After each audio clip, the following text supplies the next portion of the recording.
आपने किसी चीज़ को पर्टिकुलरली उस पे फोकस नहीं करा, आपने अपने आप पे काम किया, चीज़ें आती गई, आपने आते करते आते गई आती गई। करते चले गए। एक ये भी है और और दूसरा ये भी है कि अगर आप इस इंडस्ट्री को जानते हो तो अनलेस आप एक मकाम पे या फाइनेंशियल लेवल पर नहीं पहुंच जाते, आपको हाथ पैर हर एक चीज़ में चलाने चाहिए। आप एक वन ट्रिक पोनी या एक तरफिया इंसान नहीं बन सकते हो इस इंडस्ट्री में, मेरे ख्याल से। क्योंकि अगर आप एक ही चीज़ को चेज़ करते रहे और वो अगर अपना टाइम ले रही है कामयाब होने में और आपने बाकी अपने टैलेंट्स को या बाकी अपने स्किल्स को एक्सप्लोर नहीं किया, तो आप ही घाटे में रहोगे। क्योंकि इंसान के पास एक स्किल नहीं होता, हम्म। 100 स्किल होते हैं। खुद अपनी ही अपने आप को लिमिट करता है इंसान कि भाई मुझे ये करना है और मुझे इसी में आगे बढ़ना है, चाहे वो उस समय उनको आगे पहुंचा ना रहा हो। पर जब आपके पास 36 और टैलेंट्स हैं तो साथ में एक्सप्लोर कीजिए। टाइम की कमी है बस, सिर्फ टाइम की कमी है, दिन में सिर्फ 24 घंटे हैं। पर बाकी तो आपका दिमाग है, आपके पास टैलेंट है। आजकल क्या नहीं कर सकते आप, everything, every resources available to you at the best. This is the best time for human beings to live.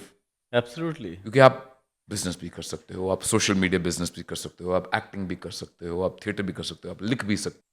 So I believe कि अगर आप कुछ भी करना चाहिए, बस टाइम होना चाहिए और डेडिकेशन, फोकस कि भाई मैं जब ये कर रहा हूँ तो उसमें 100% अपना डाल रहा हूँ कि नहीं, बस। Harsh, I really, I totally agree, because what I felt, जो भी आपने बताया वो मैंने एक्सपीरियंस किया है। जब आप किसी एक चीज़ के बारे में, चीज़ों पे रुके रहते हैं जी। और आप बाकी की चीज़ें एक्सप्लोर नहीं करते हो, तो आप तो अपने आप को लिमिट करते ही हो। सही। अपने समय का बर्बाद आप खुद कर रहे हो, बिल्कुल। क्योंकि ऊपर वाले जो रास्ता बनाया है वो आपको नहीं पता। आप डिसाइड किया कि मुझे इसी रास्ते से जाना है, ये आपको कैसे पता कि वो रास्ता आपके लिए ईजी है? सही। रास्ता तो कुछ भी हो सकता है ना। क्या पता कुछ ऐसे लोग आपके लाइफ में आ जाए जो आपने सोचा भी नहीं था उसके लिए।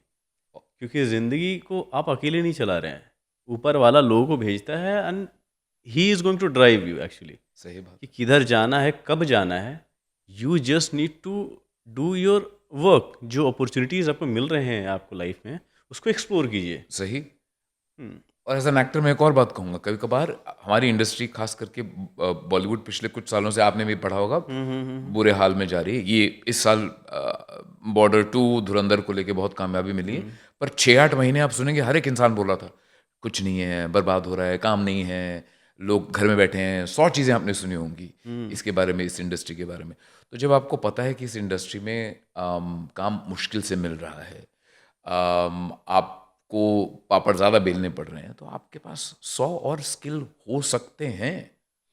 क्यों ना एक्सप्लोर करो? स्पेशली क्योंकि आगे जाके आपको रास्ता जो मिलने वाला है, जो लोग आपको टकरने वाले हैं, आपको पता भी नहीं है। मैं आपको एक किस्सा सुनाता हूँ। मैं थिएटर में, जब मैं मुंबई में आया था, एक डायरेक्टर हैं फिरोज़ अब्बास खान करके। थिएटर के नंबर 1 डायरेक्टर हिंदुस्तान के माने जाते हैं। आपने कुछ, अगर कभी आपको थिएटर में इंटरेस्ट हो तो तुम्हारी अमृता करके एक नाटक आया था, वो उनका लिखा डायरेक्टेड है। फिर एक मुगले आजम का नाटक बहुत सालों से चल रहा है, वो उनका डायरेक्टेड है। जब मैं मुंबई में आया था, मैंने ज़िंदगी में कोई नाटक देखा नहीं था। सबसे पहला नाटक मैंने उनका देखा था, गांधी वर्सेस फादर, अच्छा। जिसमें बमन ईरानी साहब थे और वो खुद थे। ये मैं बात कर रहा हूँ 98-99 की। और मैं दंग रह गया था कि यार ऐसा, ऐसे भी लोग काम करते हैं, एक्टिंग, इस किस्म का थिएटर करते हैं।